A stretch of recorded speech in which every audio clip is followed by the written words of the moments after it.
हम लोगों की मांग पूरी हो गई होती तो हम लोगों को यहाँ आने की क्या आवश्यकता थी। लेकिन आप लोगों से कहना चाहते हैं कि असफलता एक चुनौती है, असफलता एक चुनौती है, इसे स्वीकार करो। कहाँ कमी रह गई देखो और सुधार करो।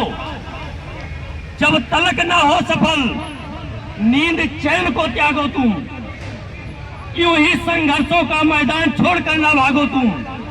कुछ किए बिना जय जयकार नहीं होती और कोशिश करने वालों की कभी हार नहीं होती। हम जब तक आते रहेंगे जब तक हमारी मांग पूरी नहीं हो जाती है। लेकिन हमारे बीच से कुछ ऐसे शिक्षक साथी भी हैं कि एक दूसरे का मनोबल गिराने में कोई कोर कसर नहीं छोड़ते हैं। मैं किसी का नाम नहीं लेना चाहता, अगर हम नाम लेंगे तो कल से वो गाली देने वालों की लिस्ट और बढ़ जाएगी। क्योंकि आप लोग जब हमारा वीडियो देखते हैं तो उसमें गालियों की संख्या भी आप देखते होंगे। बहुत कोई कुछ कह रहा है, कोई कुछ कह रहा है, लेकिन अब उससे फर्क नहीं पड़ता है। मालूम हो गया कि ये गाली देने वालों की पार्टी है। हमको अपना कार्य करना है और अगर आप लोगों का साथ मिला तो इतना मैं जरूर कह सकता हूं कि ये संघर्ष जब तक जारी रहेगा जब तक हम यहाँ से सफलता पा नहीं जाएंगे, यहाँ से जाएंगे।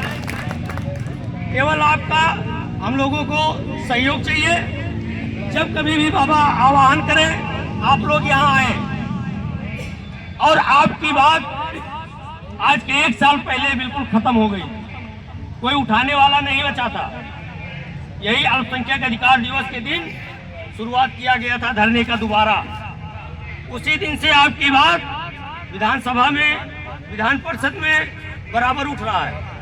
अभी कल आपने देखा होगा लाल बिहारी यादव जी ने आपके लिए लड़ाई कर ली है, आशुतोष सिन्हा जी ने आपके लिए सदन में आवाज उठाई है और मंत्री महोदय जी बार बार आश्वासन दे रहे हैं। लेकिन अब हम लोगों का कहना कि आश्वासन नहीं, कार्य चाहिए। आश्वासन के बल पर हम कब तक जिंदा रहेंगे भैया? मुंह पेट भी तो है। हम लोगों की जिंदगी आधार में लटकी हुई है, ना हम बाहर जा सकते हैं और ना हम अंदर आ सकते हैं, बीचों बीच में खड़े हुए हैं। क्योंकि अगर छोड़ देते हैं तो ये डर है कि कहीं पैसा आ जाए हमारा और ना मिले, या हम परमानेंट हो जाए, हमसे चूक हो जाए। और अगर जाते हैं तो बच्चों को खिलाएंगे क्या? तो बड़ी समस्याएं हैं और यही समस्या सबके सामने है। और इस समस्या के समाधान के लिए ही हम लोग यहाँ इकट्ठा हुए हैं। अगर किसी के मन में कोई विचार चल रहा हो तो अपना सलाह जरूर दें, क्योंकि 1 से और 2 से बहुत फर्क होता है। हो सकता है आप ही के बीच में से कोई अच्छा सुझाव आ जाए, उस पर हम लोगों का काम हो जाए।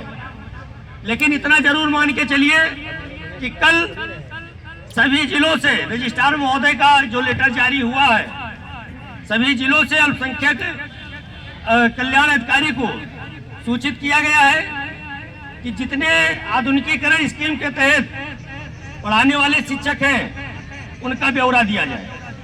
क्योंकि मंत्री महोदय जी को आज सदन में जवाब भी देना है आपके लिए, और ऐसा जवाब उनको देना है कि उनके समझ में नहीं आ रहा है कि हम करें क्या, कौन सा जवाब दें।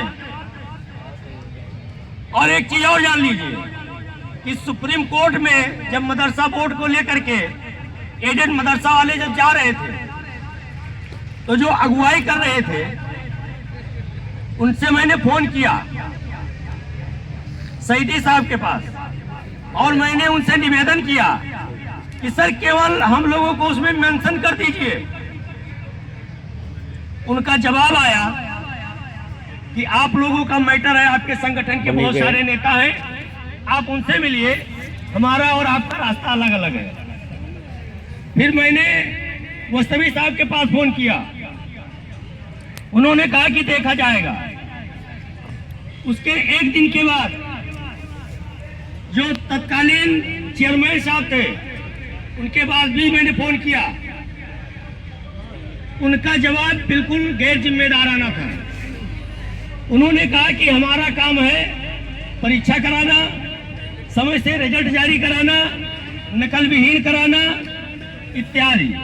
तो मैंने कहा कि ये जो मदरसा आधुनिकीकरण शिक्षक है, ये आपके अंडर में नहीं आते हैं। उन्होंने कहा बिल्कुल नहीं आते। हमसे पूछकर आपने मदरसे में पढ़ाई शुरू की थी, उनका ये जवाब था। मैंने कहा कोई बात नहीं, आपसे तो पूछकर नहीं किया था, लेकिन जो मान्यता मिला है मदरसा बोर्ड से ही मिला है। आप उसके चेयरमैन है तो आप अपने दायित्व से भाग नहीं सकते हैं। तो उन्होंने कहा कि मुझे आप मत समझाइए, जो मेरा काम है मैं कर रहा हूँ। तो ये समझ लीजिए कि जितने लोग इस तरह से बयानबाजी कर रहे हैं आपके लिए, ये सभी लोग घोटाले में शामिल हैं और बहुत बड़ा फ्रॉड भी हुआ है आपके साथ। अभी तक केंद्र सरकार कह रही थी कि हम इनका कुछ बकाया ही नहीं है, लेकिन देर ही से ही केंद्र सरकार ने माना कि 2018 के बाद से इनको मैंने पैसा नहीं दिया है। और वो दिन अब दूर नहीं है, केंद्र और राज्य दोनों का पैसा आपको मिलेगा। थोड़ा समय लग रहा है, सही समय का इंतजार करिए। और जो कुछ गोपनीयता होती है वो अधिकारी भी नहीं बताते किसी से, और वो अगुआ लोगों की भी कुछ मजबूरियां होती है, तो सभी बातें शेयर नहीं की जा सकती हैं। लेकिन कुछ ऐसी हलचल है कि जिससे अब ये उम्मीद काफी बढ़ गया है कि हम लोग कहीं ना कहीं फिर वापस उसी कुर्सी पर बैठने के काबिल बनेंगे।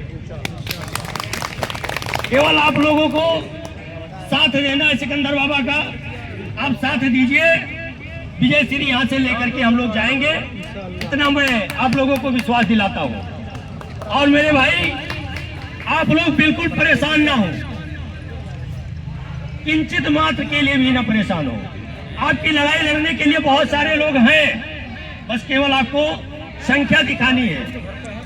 और ये दुर्भाग्य है कि 24,000 शिक्षकों में इतनी संख्या आई है, लेकिन इतना ही 24,000 है।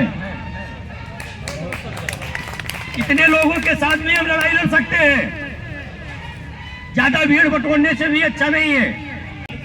आप साथ दीजिए, विजय श्री यहाँ से लेकर के हम लोग जाएंगे, इतना मैं आप लोगों को विश्वास दिलाता हूँ। और मेरे भाई, आप लोग बिल्कुल परेशान ना हो, किंचित मात्र के लिए भी ना परेशान हो। आपकी लड़ाई लड़ने के लिए बहुत सारे लोग हैं, बस केवल आपको संख्या दिखानी है। और ये दुर्भाग्य है कि 24,000 शिक्षकों में इतनी संख्या आई है, लेकिन इतना ही 24,000 है। इतने लोगों के साथ भी हम लड़ाई लड़ सकते हैं, ज्यादा भीड़ बटोरने से भी अच्छा नहीं है। क्योंकि पिछली बार जब हम लोगों ने विधानसभा का घेराव किया था, तो हमारे कैसरगंज के 2 साथी आए थे, और जैसे वहां पर हम लोगों को गिरफ्तार किया जाने लगा, वो इतना जल्दी भगे, पता लगा कि शायद अभी यही ना अभी फांसी पर चढ़ जाए। मैंने उनसे तुरंत कहा कि आप ऐसे साथियों की आवश्यकता पंकज मिश्रा और सिकंदर बाबा को नहीं है, अभी तो प्लान नहीं है जो अपनी गिरफ्तारी से भाग जाए। भाई, हम कोई असंवैधानिक कार्य तो कर नहीं रहे हैं, हम अपने हक के लिए लड़ रहे हैं, हम किसी को गाली नहीं दे रहे हैं, और हम उन बच्चों को पढ़ा रहे हैं जो समाज की मुख्य धारा से कोसों दूर है। लेकिन सरकार नहीं चाहती है कि उन बच्चों को समाज की मुख्य धारा से जोड़ा जाए। ये उनका केवल जुमला है कि पासमानदा समाज के बच्चों को मुख्य धारा से जोड़ा जाए, केवल उनका जुमला बन के रह गया है। लेकिन इस सपने को आप लोगों ने साकार करने का कार्य किया है, आप लोगों को निराशा नहीं होगी, ये मैं आप लोगों को विश्वास दिलाता हूं। और बहुत जल्द हम लोग कामयाब होंगे। इसी के साथ मैं अपनी वाणी को विराम दूंगा। नमस्कार।